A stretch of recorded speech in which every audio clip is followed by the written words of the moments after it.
Hello from Pirbright in Surrey, the base for 1st Battalion, the Royal Anglians, who've been in Afghanistan for the past 6 months.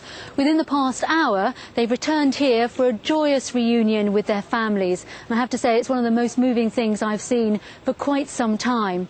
Now, although they're based here, they're all recruited from our region.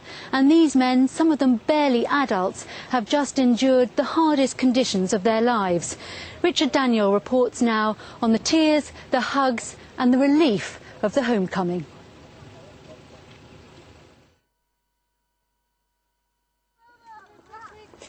For 6 months they've waited for this day. For many it's been the longest 6 months of their lives.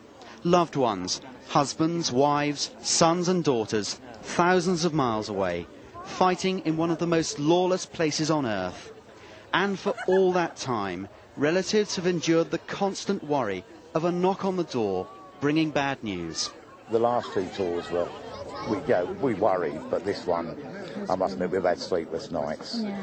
Yeah, he's a hero, and they all are. Terrible, really worrying. It's every day. Check the news every day, listen every day, just hear anything. If there is an incident, you just go cold. He doesn't actually know we're going to be here because he did say he'd come back tomorrow, but we decided to come back and support him and all his friends that he was out there with because we think they deserve it. You couldn't wait, could you? We couldn't wait, so we had to come out here and see him. He's probably going to be embarrassed. Just waiting for news then, waiting for him to call, because there's always that sort of 48 hours that you're not going to hear anything, just trying to find out. And as soon as the call is relief, but you're always worried. I was upset for other families.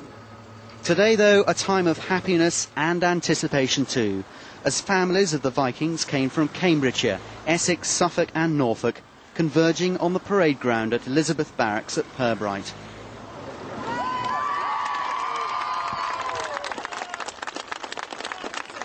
And then finally, they waited no more. Everyone desperate to catch a glimpse as the last 100 Royal Anglians arrived home after flying in from Cyprus.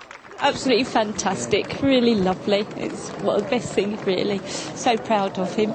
Bit of a shock, really. It's quite different where I've been, but it's immense. It's a good feeling. Yeah, it's been the hardest time. I mean, we've done well, people have been sacrificed, but we're back now. There'll be time to remember those and whatever. It's good. It's good to be back. These troops have endured some of the fiercest fighting seen in recent British military history. And tonight, as they head home to spend time with their families, they'll have to start readjusting to normal life. And never, far from their thoughts, will be the friends and colleagues who failed to make it back. Richard Daniel, BBC Look East.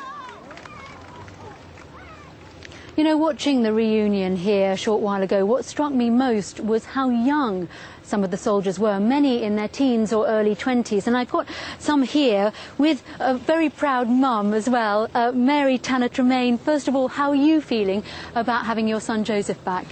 Very relieved and very glad, and also feel a bit sad for the parents who haven't got their sons come home. How difficult has it been for you hearing about things like the losses that they've endured during this tour of duty?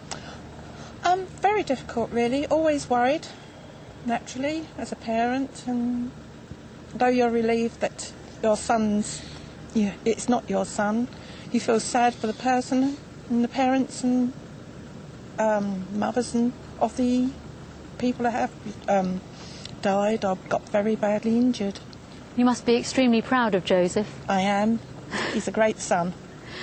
Going to you, Joseph, how does it feel? I mean, you're just 24. You've endured 6 months in Afghanistan, before that 6 months in Iraq. It's an awful lot for, someone so young. How does it feel? It feels great, really. To be back here now, I'm really relieved. But being out there is just my job, really. It's what I get paid for. Has it been a hard job, though? It has been hard sometimes, especially, you keep on hearing bullets pass over your head and you're not quite sure if that's going to be it. But, at the end of the day, you get back into your base or camp and you're just happy that you're back. Because the kind of level of fighting you've endured has been like nothing in the history of this regiment, or at least for many, many years. Yeah, that is true. no, you go through training all that, and you hear people running about shooting blanks at you, but once you get to the real thing, no, there's nothing really to it. No, just. Matt, you too. I mean, you're 21, even younger. Has it been hard at times to cope with the pressure? Yeah, it has. But what gets you through at the end of the day is everyone else is going through it. No matter your age. Some people have got wives and kids, and luckily for me, I haven't got all that burden on me. So yeah, it's good. Well, welcome home, both of you. I hope you now have a well-earned rest, and thank you very much for talking to us.